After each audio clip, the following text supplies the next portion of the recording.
Hello babes and welcome back to another reading wrap up. We are going to talk about the 11 books that I read in July. I read a lot of books in July and most of them I actually did read during my vacation. I went to Hawaii for 2 weeks on a second honeymoon with my husband and we both spent a lot of time reading, and that's how I ended up reading as many as I read. Bunch of these books are pretty short though, and I actually did bring out my Kindle because I did read quite a lot of books on my Kindle as well. I love doing some statistics when we do reading wrap-ups like this. I do my reading wrap-ups as spoiler-free reading wrap-ups because if I really love a book, I don't want to spoil it for you. I want you to experience it and really love it as well. So I try to explain these books and review these books without giving away any of like the plot basically. And sometimes I will give you even less than what's on the back of the book because I feel like sometimes the back of the book almost gives like too much. So the statistics that I had is I read 11 different books and I read 4,107 pages. One might think that I would read more pages because it's 11 books, but like I said, a couple of these books were kind of on the shorter side. I gave a 3.5 average rating, which I feel is pretty fair because I do remember giving a bunch of books 3 stars, and we'll talk about that once we get to it. I read 4 books on my TBR list and I read 7 on my non-TBR list, just mood reads basically. And I did have 5 books on my TBR for this month, and the 5th book I am reading right now, and I am pre-filming this a little bit because I am actually leaving for another trip. I'm going to Bali as a +1 for my friend's Trova trip. My friend Samantha is doing her Trova trip to Bali and I am leaving on the last. So I will actually read one more book because I am halfway through that book, and that book was on my TBR as well. It was one of the books that I picked for my TBR jar picks, my reads for July, and that was that I am reading it's called Two Twisted Crowns, right? I am halfway through the book and I will finish this book through before the end of the month, but of course I'm not going to be able to review it because I'm only halfway through. But I can tell you right now, I am enjoying the book and I will finish it, but I'll include it next month instead as like a August read, even though technically I will finish it this month. I just needed to like pre-film because I'm literally leaving the country on the last. If you are interested in joining me on a group trip, by the way, my group trip for next year, we are going to Barcelona together. I do have some vlogs on this channel about group trips as well. I will leave information about all of that down below in case you are interested, because this is a books and travel channel and I do some group trips as well. So I will leave some info about that down below in case you are interested in checking that out. But I will be including that 12th book in August instead. So I read 6 physical books.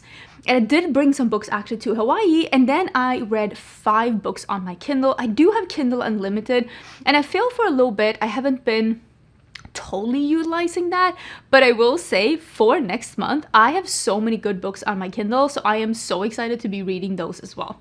Okay, let's go through the ratings. I gave 2 books a 5-star, which I really love those books. I gave 4 stars to 3 different books. I gave 3 stars to 5 different books. Like I said, I feel like there was a lot of 3 stars this month. Then I gave a 2 star to one book that I'm gonna let you know. For me, a 2-star is not a horrible book, but it's a book that I really didn't enjoy. And quite honestly, I feel like I cringed a lot during this book. I feel like this was my face reading it, and I wasn't convinced. I didn't give any books a 1-star. And for me, a 1-star is a book where I'm like, you really don't need to read this. The different genres that I read were interesting this month because usually I'm very heavy on the fantasy. Fantasy is my favorite genre. That has been my favorite genre my entire grown-up life. I started reading fantasy when I was a teenager, and or even before I was a teenager. Absolutely love fantasy. But this month I read 4 fantasy. I read one that is said to be a thriller.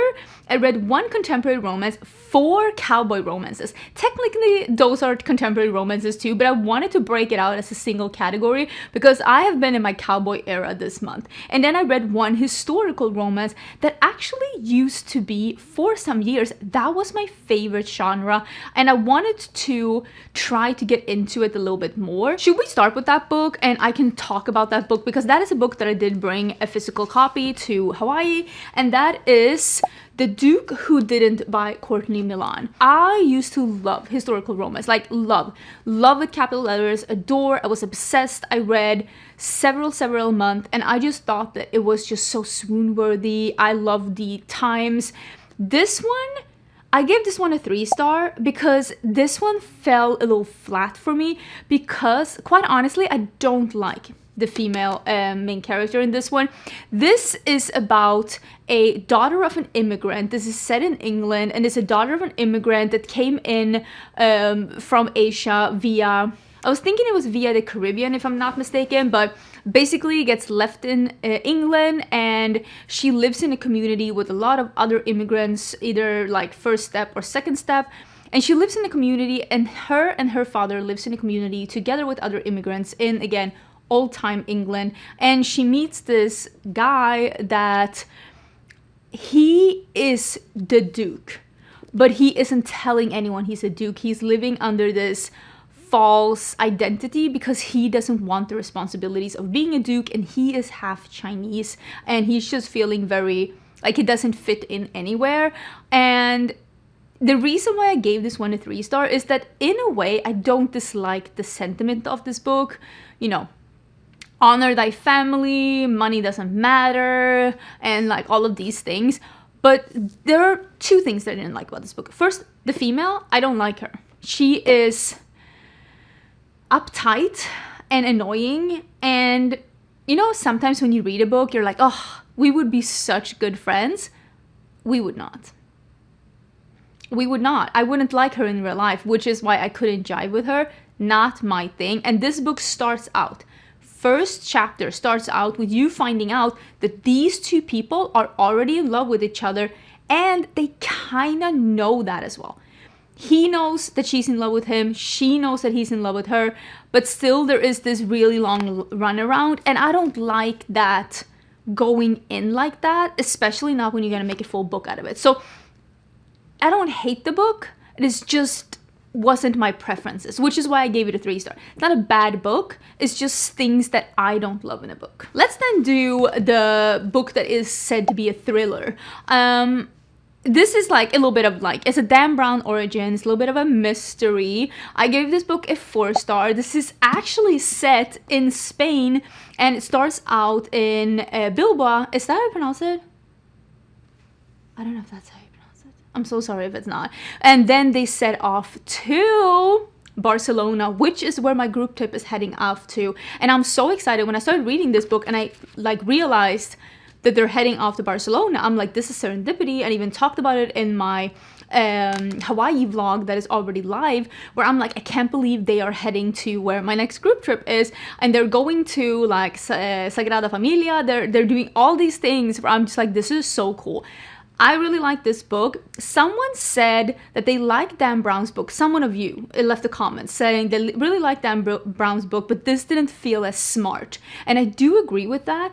I figured out at page 100 who the mystery villain is. Is that because I'm super smart? No. I think it's because this book isn't as smart as some of the other books. I still enjoyed it though, even fully knowing that like I had figured it out.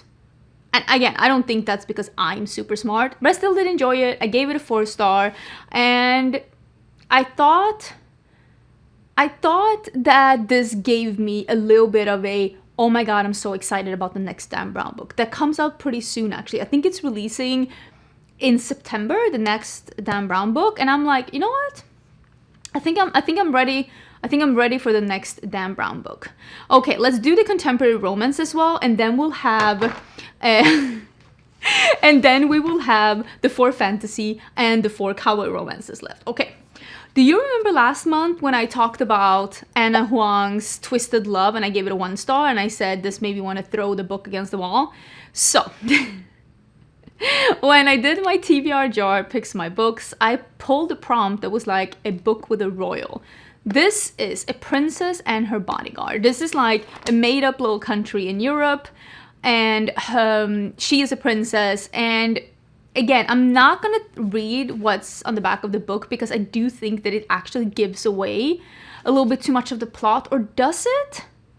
Because now that I'm thinking of it, they do give away the plot. Okay, this is what I will say. This is a 3-star for me. Did I give this a 3-star? I'm pretty sure I gave this a 3-star. Did I give this a 3-star? I'm pretty sure I gave this a 3-star. I gave this a 3-star, right? because I know for a fact I was like, well, this is okay. Not my favorite, but like, it's okay. Yes, I gave this a 3-star. So one of the things that I don't mind, the main characters in this book, I think that Anna Huang is very much tiptoeing on the verge of this guy also being somewhat disrespectful. If someone tried to talk to me like that during love time, trying not to get monetized, I would just be like, I'm sorry, what was that, sir? I didn't quite hear you over the absolute ridiculousness of what you just said.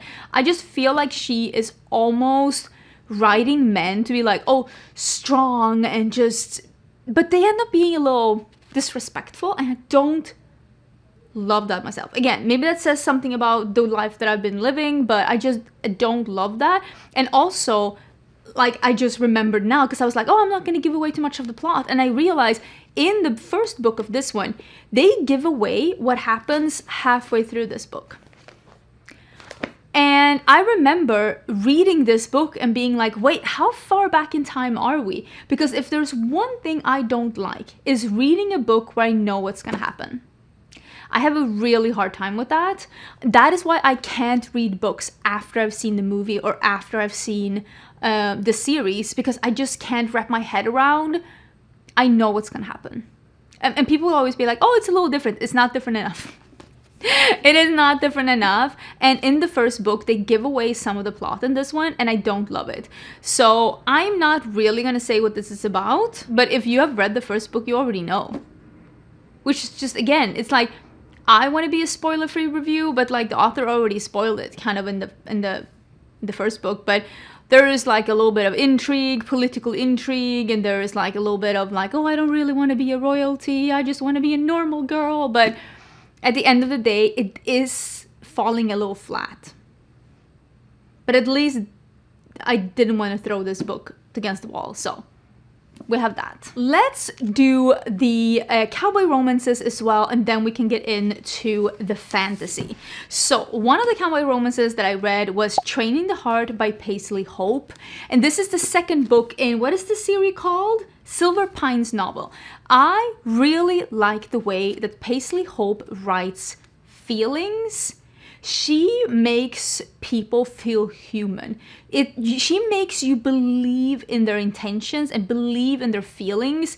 And it just, I love reading about people falling in love, and she does that really well. I gave this one a 4-star, and it is the only reason I gave it a 4-star is because, and I say this, you might hear this and you'd be like, oh, sign me up. I think it's too smutty. And that's how I felt about all of Paisley Hope's books so far. She is so good at writing feelings, and it just ends up being a smidgen too smutty. I don't mind a little, I'm definitely not a prude, and I do not mind a little bit of smut in my books, but I just can't, it's too much. It's too much, and I would love to like rein it in a little bit. So it says the steamy cowboy romance. So I knew what I was getting myself into, and I still liked it. I gave it a 4-star. I wish there were a little less of that. So this is Grumpy Cowboy. Grumpy Cowboy, and kind of, I don't want to say Grumpy Sunshine because that's not really what this is, but this is Grumpy Cowboy. He's gone through a bad divorce. He hires a new horse trainer to help him out on his ranch. She comes in and she's very confident, and there's this tug and tug, and it's very, very interesting. And there's also this element of her being extremely competent, first of all, which I love that. I love when you write and people just being really competent and good at what they do. She's a horse trainer and she's really good at it. But she also has a mother that suffers from alcoholism, and that hits really home close to home for me, because I had several family members who suffered with different kinds of addiction throughout my entire upbringing. Most of them have passed away until now. My dad, my grandmother, my grandfather, all of them on my father's side. So I did enjoy reading about that. And overall, I did really enjoy this book. I give this, like I said, a 4-star. I would have given this a 5-star if we had had a little bit more plot and feelings and a little less taking your clothes off. The next ones I read on Kindle. So I read 3 cowboy romances on Kindle as well. Let's actually leave the one that I gave a 5-star till the end, because I can't believe I gave a cowboy romance that I've never heard about this book. I've never heard about this author, and I gave it a 5-star. It's crazy. So I read, okay, let's do this one first, because this one I also gave it a 2-star. Wait, I gave 2 books a 2-star. No, this is the book I gave it 2-star. I'm so confused, sorry. This book I gave it 2-star. I was like, I gave another book a 2-star. I didn't, I gave it a 3-star. This is Dust Storm by Maggie C. Gates. I had seen quite a lot of people recommend this book as like, if you want to get into even more cowboy romances, if you want to read something that is not as popular, so many people recommending this. And my face reading this was just, first of all, the characters have no spark. There is no chemistry. They're literally 2 baked potatoes trying to get it on. I just am like, I don't get it. And she is so incredibly rude and brash. And the author, you can tell that the author is working so hard to make it seem like, oh, she's a strong, independent woman. But she is, I'm not a people, like I am not necessarily, I am a brash person. I am pretty blunt and brash, and I'll say it like it is, if you ask me. I won't give you unsolicited advice, but if you ask me. And I don't even like kids. Listen, I love my friends' kids. I love my nephews and nieces. Strangers' kids? Not a fan.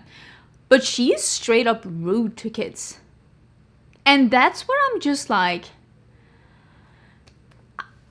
I just don't like her. Again, I wouldn't want to be friends with her. And you understand, like, oh, she's gone through things. And, like, I just really, really did not like her that much at all. And the main male character, I understand again that this author probably is just like so sick and tired of all romance authors being like, this guy is so toned, he is like 6'11", he is built like a bodybuilder, and he has like the genitalia that reaches around the moon. Like, I understand. I agree, it's ridiculous sometimes. But this author is doing the most trying to describe this man's dad bod, which is, again, not my preferred body type, but each to their own. But she does it in a way that's so cringy that I'm just like, why are we putting so much emphasis on this? Again, I am not asking men to be out here looking like, you know, He-Man. But, like, do we need to put, like, there are so many places in this book where the author is describing this man's tummy where I'm just like, just leave it out. Like, it was too much. And again, the chemistry, is she in the room with us right now? Like, I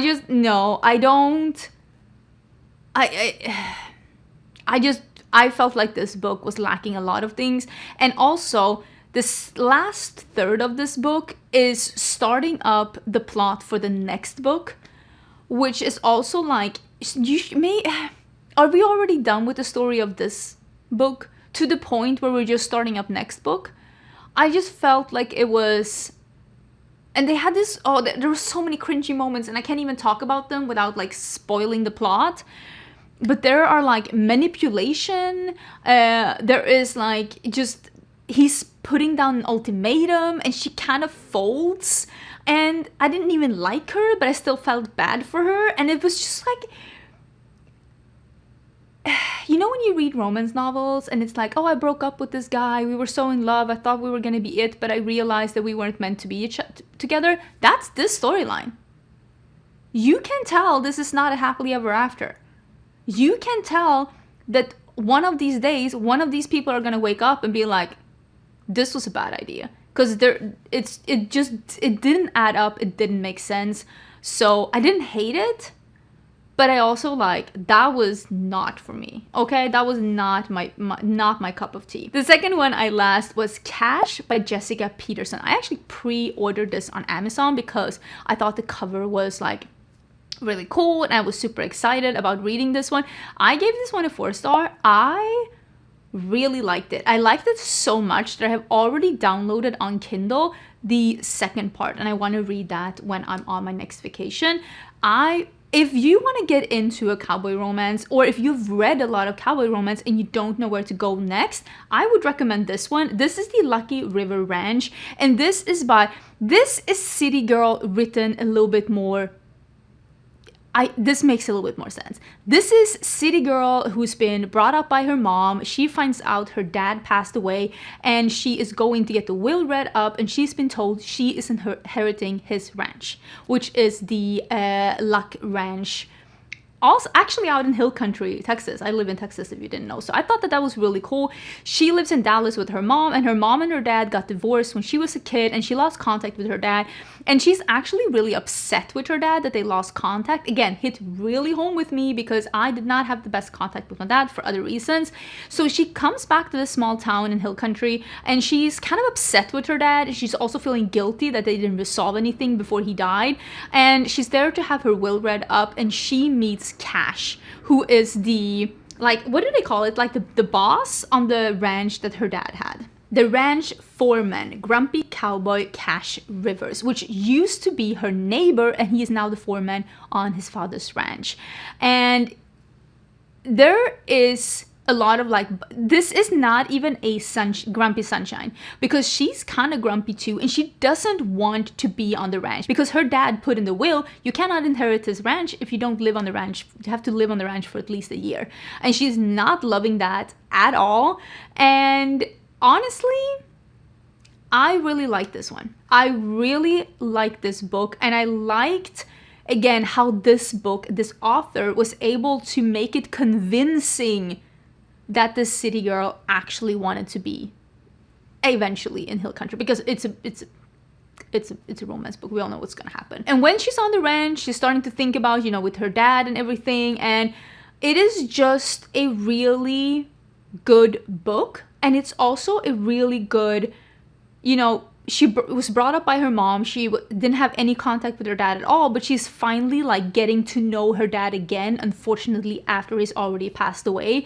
And I just thought it was a really good book. I definitely recommend this. I'm gonna read the second one as well. I'll let you know if I like the rest of the series too. But overall, I thought this was really good. Let's go into the book that I gave a 5-star, which was Redemption by Lila Dawes. This is the first book in the Cowgirls Do It Better series.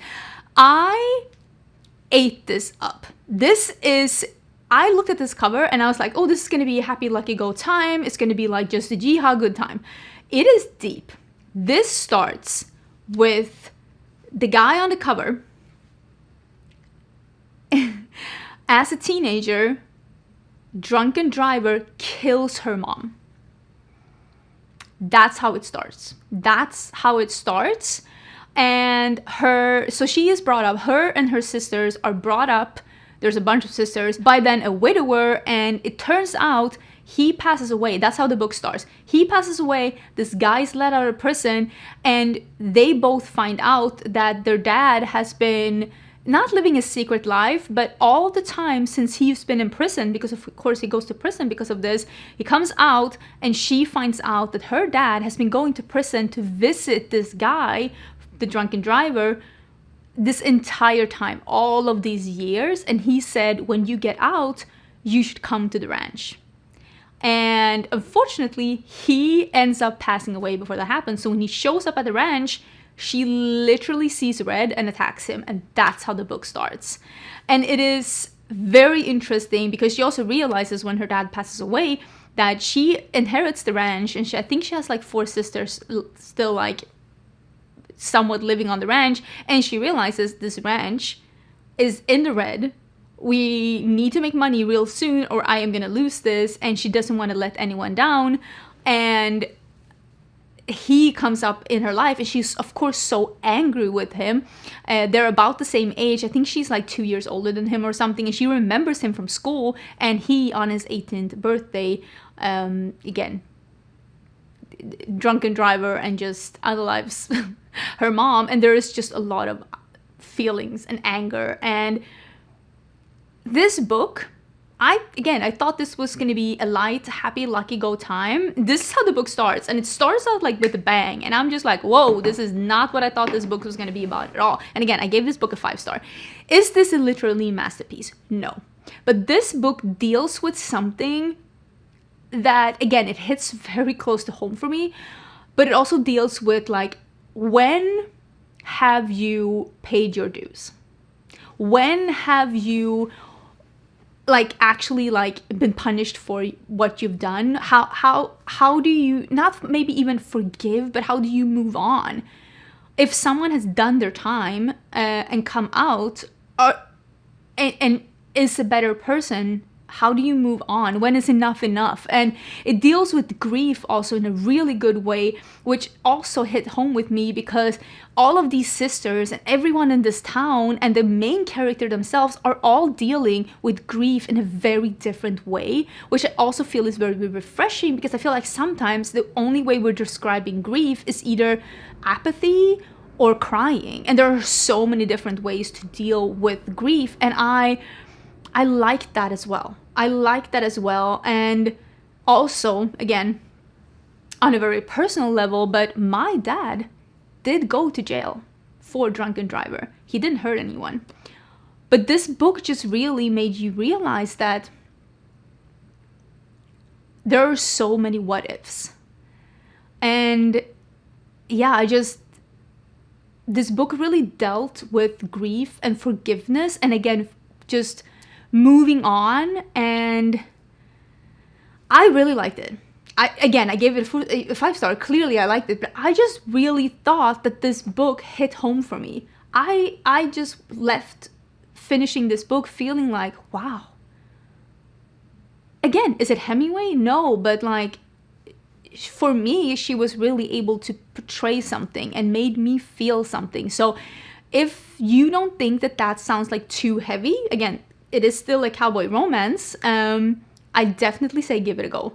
There's also some very different tropes in here that are like put on their head, which when you I don't want to give it away, but and I like that as well. I like that as well, because we always have this like, oh, the female is so unexperienced and the man is going to show her the ropes, and this is the opposite, and I loved it. So I really like this one. Again, if you think it's too heavy for you, I would not recommend it, but I thought this was a banger. The second one is coming out soon, and I will definitely be reading it. One of the books that I picked for, or like the TBR jar picks my reads, was Tessa Hale's Twilight of Embers. This took me for a ride, okay? This is erotica cosplaying as a romantasy. This is so smutty. I read all 3 of the books, and I gave the entire series, every book, a 3-star. I was entertained, clearly. I picked up the other ones. All of them are like this. Easy reads. Easy reads. This is like 200 and something. I think the last book was like 260. Super easy reads. I was thoroughly entertained, because here's the thing. This is very smutty. This is a white shoes, which is basically a girl and several guys, and there is no jealousy involved. Do with that as you will. But the thing is, the plot is still plotting. This is about dragon shifters. This is about found family. This is about, like, you know, second chances and finding yourself and hidden identities. And I was entertained. The plot was still plotting. It's fast paced because, again, it's short. So you're definitely, this is like, yeah, it's like the Love is Blind of like romantasy. It's like just, you fly through it. This is not a Pulitzer Prize, okay? Nobody expect anything like that. And again, the guys are respectful. They like her. They don't disrespect her. They don't treat her badly. So for that, I gotta just be like, hats off. Listen, I don't mind that. And I also don't think there's anything wrong with why choose like several partners. We are like consenting adults here. But with that being said, I just don't, when books have too much smut, I kind of like just skip through some of it, because I'm like, that's not necessarily why I read books. So I gave it a 3-star, but I will say, if you like really steamy books, I would highly suggest these. Tessa Hale has come up with other books as well. Again, definitely check them out. She knows how to write a steamy story. But I don't think that I could ever give something that is this smutty higher than that, because it isn't the reason why I read. And of course, I mean, for me, how I review books is also how I experience books, what entertains me. But I mean, I clearly read the entire series, so do with that information as you will. The last book that I read, that I did give a 5-star, I read this one in Hawaii too, and this is The Bridge Kingdom by Danielle L. Jensen. Oh, this author is one of my favorite authors. I have read 3 books by this author, and I've given all 3 books a 5-star. Do with that information as you will. I already ordered The Traitor King, which is the 2nd book in the series. I think the 4th one is coming out soon in the series. I really like this. You know what I really like? There's a couple of things that I really like about Danielle L. Jensen. First of all, her dialogue is just witty and funny and without being corny. Her characters are human without being stupid. Because I feel like sometimes when people are trying to write characters that are not flawless, they're writing them as stupid. And I'm just like, it's just giving me the eye twitch. I just can't do it. And she gets right into it. 40 pages into this book and you already have met the characters. You know the plot. And the plot is plotting. This is about a woman that is she grows up with her sisters in the desert, and they're all being trained to be assassins because one of them is going to be married off to the king of the Bridge Kingdom, part of a treaty that's been way overdue, and he's saying, give me a princess, and because of this they've all been trained. He doesn't know that he's getting an assassin, of course, so she is getting married off with the king. She's going to infiltrate his court and give information as a spy to her father, which is the king of a kingdom that is south of the Bridge Kingdom, so that they can infiltrate this bridge that is an invincible bridge that is the only way to really do trade in this region. So everybody wants to control the bridge because whoever controls the bridge controls the trade. And this book basically is her just realizing that all of the things that her dad has been saying about the king of the Bridge Kingdom and the Bridge Kingdom itself might not be true. But at the same time, when you're being brainwashed, you're just not waking up one day realizing stuff. It takes time to be deprogrammed, and it's very interesting to see her journey of just fighting internally between, I want to be like true to my original kingdom, but at the same time I'm kind of enjoying myself here. So it's a very interesting book. The cliffhanger at the end got me just like stabbed to the heart. Oh my gosh. I also will say no magic. So if you want to read a fantasy in a faraway kingdom somewhere that doesn't exist but it's not magic, I'm just saying, I haven't seen any magic yet. And that was also something that I didn't even think about it until I was way more than halfway through. I'm like, the fantasy part of this book is that they are in a fantasy land. There's no fantastical creatures. There is no magic system. There's nothing like that. But still, it is so entertaining. Very much recommend this one. Absolutely loved it. And yeah, that was the 5-star fantasy book that I read this month. So the book that I'm reading right now that I will finish, and I'll talk about that in the August reading wrap up instead, is of course the I think it's called Two Twisted Crowns. That's the one I'm reading right now, and I am halfway through and I'm very entertained. I will finish it before the end of the month. I just will not have time to include it in this video because I do have to pre-film a little bit because I'm leaving the country. But I'm very excited to be reading books in August. There are so many good books that are coming out, and I actually really want to read the 3rd book in the Legacy series because I think the 4th one is coming out soon. That's also it's not technically on my TBR, but in the back of my head I'm like, I should really be reading that one because I do want to be able to read the 4th one when it's coming out. I also think that Vesselless is being traditionally published soon, and I love that book. I gave it a 4-star when I reviewed it, but that is one of the books that I've been thinking about so much since. And quite honestly, I'm going to read the Tradpub one because I do know that there's been some changes to that book. The author said there's going to be some changes to the book, and I think that if I went back and read Vesselless now, the indie published one, I would give it a 5-star. Because quite honestly, sometimes a 5-star is a 5-star feeling, and I keep thinking about that book, and I cannot wait to read the traditionally published one. And I am actually going to the Romantasy Book Con in Orlando in the end of October, and the author of Vesselless is going to be there, and I'm very excited. And also Rebecca Yarros is going to be there, so I'm very excited about that as well. That's really, really fun. So let me know if you're going. Let me know if you're going. I know it's been sold out for forever, but we did snag some tickets, and I'm super excited in going. And yeah, let me know if you read any really great books this month. Please don't forget to subscribe before you leave. I will leave all the books that I talked about in the description box in case you're interested in finding any of them. You can also find my Goodreads there, and you can also find my other links to my other social medias there if you're interested. But I will see you soon in a new video.